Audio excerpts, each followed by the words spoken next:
Hello everyone, I am Nisha Lamba and I welcome you all to our channel Unacademy Judiciary. और आज मैं आपके लिए लेकर आई हूँ काफी ज्यादा इंपॉर्टेंट टॉपिक।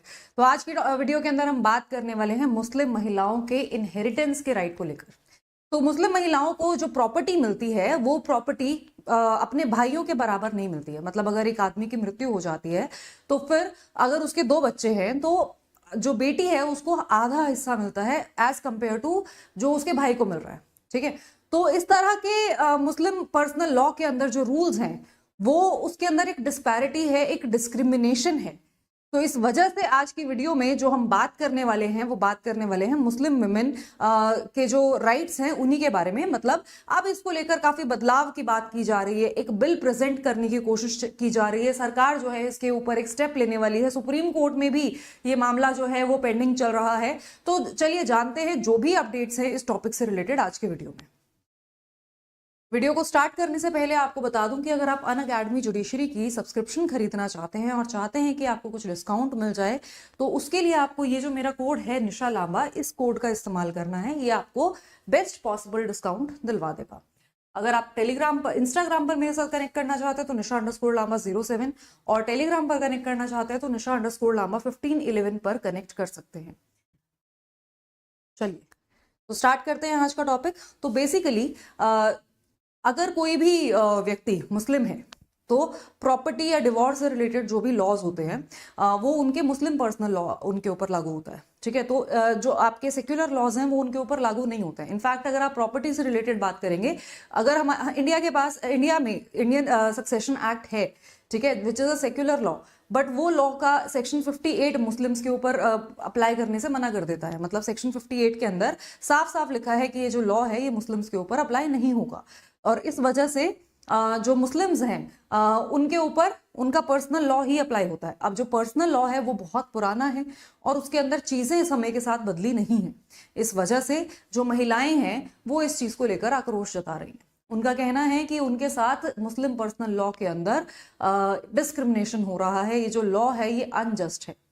क्या क्या इंस्टांसेस हुए हैं पास्ट में। साल 2025 में ही जनवरी के महीने में एक महिला है केरला की जो सुप्रीम कोर्ट का दरवाजा खड़खड़ाती हैं। वो ये कहती हैं कि मैं एक मुस्लिम हूँ बाय रिलीजन, लेकिन मैं सेक्युलर हूँ।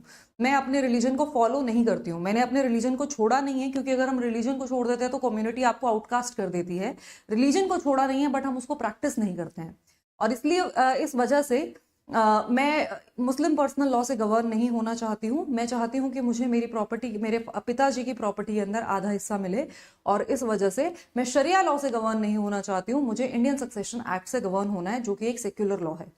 उसमें उसने आर्टिकल 14, आर्टिकल 15 के तहत डिस्क्रिमिनेशन की भी मांग की। उसने कहा कि आर्टिकल 14 मुझे इक्वालिटी टू लॉ प्रोवाइड करता है, आर्टिकल 15 मुझे अश्योर करता है मेरा राइट कि सेक्स के बेसिस पर, जेंडर के बेसिस पर, रिलीजन के बेसिस पर डिस्क्रिमिनेशन मेरे खिलाफ नहीं होगा। आर्टिकल 25 मुझे परमिशन देता है कि मैं कोई भी रिलीजन प्रैक्टिस कर सकती हूँ। तो मैं एक अपोस्टेट हूँ, मैं एक एथीस्ट हूँ। एथीस्ट का मतलब समझते हैं कि मैं किसी भी भगवान में नहीं मानती हूँ, मैं नास्तिक हूँ। और इस वजह से मुझ पे सेक्युलर लॉ अप्लाई होना चाहिए, मुझ पे मुस्लिम पर्सनल लॉ अप्लाई नहीं होना चाहिए। और मैं चाहती हूँ कि मुझे मेरे पिता की प्रॉपर्टी में आधा हिस्सा मिल जाए। तो इस पिटीशन के ऊपर सुप्रीम कोर्ट ने केंद्र से जवाब मांगा है। सुप्रीम कोर्ट ने कहा है कि केंद्र इस चीज के ऊपर क्या कहना चाहता है। बेसिकली कोर्ट का कहना था कि इस तरह की बहुत सारी पिटीशंस सुप्रीम कोर्ट के सामने आ रही हैं और इस वजह से सुप्रीम कोर्ट ने केंद्र में जवाब मांगा है। और 31 मई को इस मामले में सुनवाई होने वाली है। अगली सुनवाई जो है वो 31 मई को होगी। लेकिन इसी बीच और क्या हुआ, एक फाउंडेशन है नीसा फाउंडेशन, जो कि पिछले 20-25 सालों से मुस्लिम महिलाओं की अपलिफ्टमेंट के बारे में काम कर रही है। मतलब उनका उद्देश्य ही ये है कि जो मुस्लिम महिलाओं के साथ इनजस्टिस है, जो जेंडर इनजस्टिस हो रहा है उनके अगेंस्ट, उस इनजस्टिस को खत्म करने के लिए, वो जो डिस्क्रिमिनेशन हो रहा है उसको खत्म करने के लिए वो काम कर रहे हैं। पिछले काफी समय से उनकी मांग चल रही थी कि मुस्लिम महिलाओं के ऊपर या तो जो मुस्लिम पर्सनल लॉ है उसके अंदर चेंजेस किए जाएं या फिर इंडियन सक्सेशन एक्ट के अंदर चेंजेस किए जाएं। और इंडियन सक्सेशन एक्ट जो है वो मुस्लिम महिलाओं पर भी लागू किया जाए, ताकि मुस्लिम महिलाओं को प्रॉपर्टी के अंदर इक्वल राइट्स मिल सके। उसके अलावा भी नीसा फाउंडेशन की और भी मांगे हैं जो डिवोर्स वगैरह से रिलेटेड है, मुस्लिम पर्सनल लॉ की कोडिफिकेशन से रिलेटेड है। बट आज की वीडियो में हम प्रॉपर्टी की ही बात कर रहे हैं। ठीक है, तो नीसा फाउंडेशन की जो वीपी हैं उसकी जो फाउंडेशन की हेड है दैट इज वीपी जुहरा, वो उनका इस चीज को लेकर, इस उद्देश्य को लेकर काफी एक एक्टिव रोल वो प्ले कर रही है। क्या एक्टिव रोल? उन्होंने लॉ कमीशन से मिलने की, उन्होंने पहले लॉ कमीशन को एक लेटर लिखा जिसके अंदर ये मांग रखी उन्होंने उनके सामने, ठीक है। फिर उसके बाद उन्होंने जंतर मंतर पर हंगर स्ट्राइक का ऐलान किया कि मैं हंगर स्ट्राइक कर दूंगी अगर सरकार इस चीज के ऊपर ध्यान अपना नहीं देगी तो।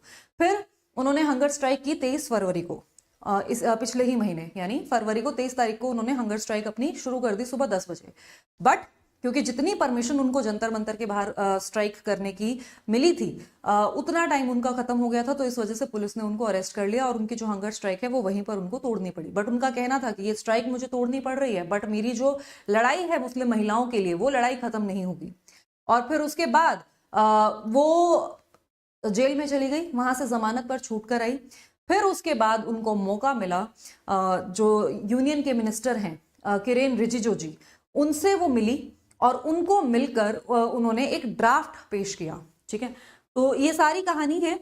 उनका कहना था कि ये इस चीज के पीछे उनका उद्देश्य क्या है। उनका कहना है कि जब मुस्लिम बाकी सभी लॉज, मतलब हिंदू की जो महिलाएं हैं उनको 2005 के अंदर प्रॉपर्टी के इक्वल राइट्स मिल गए, मुस्लिम महिलाओं के लिए क्यों ये बदलाव नहीं किया जा रहा है? क्या मुस्लिम महिलाओं को अधिकार नहीं है? क्या उनके साथ जस्टिस नहीं किया जाना चाहिए?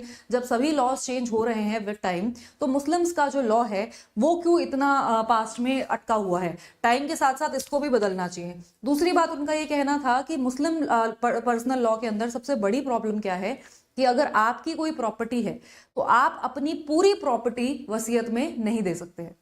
आपको 1/3 प्रॉपर्टी ही वसीयत में देने का अधिकार है, बाकी की प्रॉपर्टी जो आपके उत्तराधिकारी हैं उनको लॉज के, जो लॉ के अंदर रूल्स हैं उसके अकॉर्डिंग देनी पड़ेगी, राइट। तो आप 1/3 प्रॉपर्टी ही अपनी दे सकते हैं। तो ये इसमें मतलब आपने पूरी जिंदगी पैसा कमाया, आपने मेहनत की, आपने अपना घर बनाया और अब आप मरने से पहले अपनी प्रॉपर्टी के बारे में ये भी डिसाइड नहीं कर सकते हैं कि मेरी प्रॉपर्टी असल में जानी किस इंसान के पास चाहिए। आपकी प्रॉपर्टी रिश्तेदारों के पास जाएगी जरूर, लेकिन वो लॉ के अकॉर्डिंग जाएगी। आप सिर्फ 1/3 प्रॉपर्टी डिसाइड कर सकते हैं, ठीक है। तो उनका कहना था कि ये जो लॉ है काफी अनजस्ट है। दूसरी चीज उनका कहना था कि अगर एक घर में एक पिता की मृत्यु होती है और उसके बेटा और बेटी हैं, तो बेटे को मिलेगा यहाँ पर ज्यादा शेयर, मतलब उसको जितना शेयर मिलेगा उससे आधा शेयर बेटी को मिलेगा, ठीक है। तो बेटी को इतना आधा शेयर क्यों मिल रहा है, उसको 1/3 शेयर क्यों मिल रहा है, 2/3 शेयर बेटे के पास क्यों जा रहा है, ठीक है। क्या बेटी बेटे से कम है? क्या बेटी को अधिकार नहीं है अपने पिता की प्रॉपर्टी के अंदर इक्वल राइट रखने का, ठीक है। तीसरी चीज जो उन्होंने यहाँ पर हाईलाइट की थी, उनका कहना था कि अगर पति मरता है तो उसकी जो विधवा यानी उसकी जो वाइफ है, जो विडो हो जाती है, उसको मिलता है 1/8 शेयर, मतलब 1/8 शेयर मिलता है, ठीक है। और अगर पत्नी मरती है तो उसका जो विडोअर है यानी जो उसका पति है जो रह जाता है, तो उस केस में उसको मिलता है 1/4। तो ये हर चीज में महिला को जो है आधा हिस्सा क्यों मिल रहा है? अगर वो एज अ डॉटर इनहेरिट कर रही है तो उसको आधा हिस्सा मिल रहा है as compare to her brother, और अगर वो एज अ विडो इनहेरिट कर रही है तो उसको आधा हिस्सा मिल रहा है as compare to her husband. तो जो मुस्लिम पर्सनल लॉ है वो महिलाओं के साथ जस्टिस नहीं करता है। मुस्लिम पर्सनल लॉ सदियों पुराना आर्केइक लॉ है जो कि आज के समय में सही नहीं है, और इस वजह से वो ये कहना चाह रही थी कि इस लॉ के अंदर चेंजेस किए जाने चाहिए। जरूरी है कि अब मुस्लिम महिलाओं के साथ भी इक्वालिटी की जाए, ठीक है। तो इस वजह से उनकी काफी लंबे समय से लड़ाई चल रही थी। लॉ कमीशन के पास गई, सुप्रीम कोर्ट के पास गई, सुप्रीम कोर्ट के बाद उन्होंने हंगर स्ट्राइक की। हंगर स्ट्राइक करने के बाद वो फाइनली जो हमारे मिनिस्ट्री के जो हमारे यूनियन मिनिस्ट्री के होम अफेयर्स के मिनिस्टर हैं उनसे मिली और फिर उन्होंने सारी बात उनके सामने बताई, और इनफैक्ट उन्होंने एक बिल भी बना दिया। उस बिल के अंदर खुद बिल ड्राफ्ट किया है उन्होंने, और उस बिल को ड्राफ्ट करके उसके अंदर सजेशंस बताए हैं कि क्या क्या सजेशंस इंडियन सक्सेशन एक्ट के अंदर किए जाने चाहिए और क्या क्या रिकमेंडेशंस वो करती हैं, ठीक है। और फिर उसके बाद मीटिंग के बाद उनकी बात हुई प्रेस से, और प्रेस में उन्होंने ये इन्फॉर्म किया है कि मीटिंग जो है काफी अच्छी रही है और उनको काफी अच्छा रिस्पांस मिला है मिनिस्टर से। उनका कहना है कि वो लॉ मिनिस्टर के साथ इसको आगे डिस्कस करेंगे और समय रहते इसके ऊपर एक लॉ बिल भी बनाएंगे। तो ये अभी तक आश्वासन ही दिया है और अभी भी सुप्रीम कोर्ट में भी मामला लंबित है, अभी भी सुप्रीम कोर्ट भी इस मामले की सुनवाई करेगा। तो आने वाले कुछ समय में हम देख पाएंगे कि जो मुस्लिम महिलाएं हैं, आशा तो यही करते हैं कि मुस्लिम महिलाओं को भी बराबरी का हिस्सा मिले। उनका भी आर्टिकल 14-15 जो उनको इंश्योर किया है, आर्टिकल 25 जो इंश्योर किया है, वो उनको मिलना चाहिए। आपका क्या मानना है इस चीज के बारे में, मुझे जरूर बताइएगा। इस मीटिंग के अंदर एक और चीज आपको बता दूं, यहाँ पर ये तीनों लोग मौजूद थे। मिनिस्टर जो हैं किरेन रिजिजू, वीपी जोहरा और ये पेट्रोलियम के मिनिस्टर हैं मिस्टर सुरेश, तो ये भी वहां पर मौजूद थे। तो इन सभी का रिस्पॉन्स ये आया है कि मुस्लिम महिलाओं के लिए जो बिल पेश किया है वो बिल एक वेलकमिंग स्टेप है, it is an important step. और उनका भी ये मानना है कि जो मुस्लिम महिलाएं हैं उनको इक्वल राइट मिलना चाहिए, राइट। तो इस वजह से इसके ऊपर आगे बातचीत चलेगी। ये मुद्दा शुरू हो चुका है, देखते हैं ये लड़ाई कहां तक जाएगी और कब जाके आखिरकार महिलाओं की जीत होगी। चलिए अब बात कर लेते हैं आरंभ इवेंट की। आज शाम 7 बजे से लेकर 9 बजे तक आरंभ इवेंट आपकी अनअकैडमी नीट की ऐप पर लाइव होगा।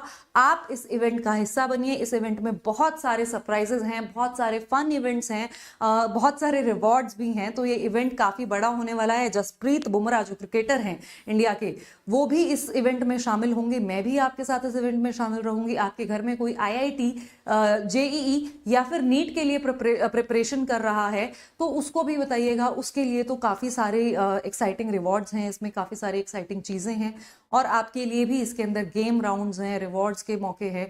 तो इसको अटेंड कीजिएगा, चूकिएगा मत। ये शाम को 7 बजे आप इसको अटेंड कर सकते हैं। लिंक आपको डिस्क्रिप्शन बॉक्स में भी मिल जाएगा।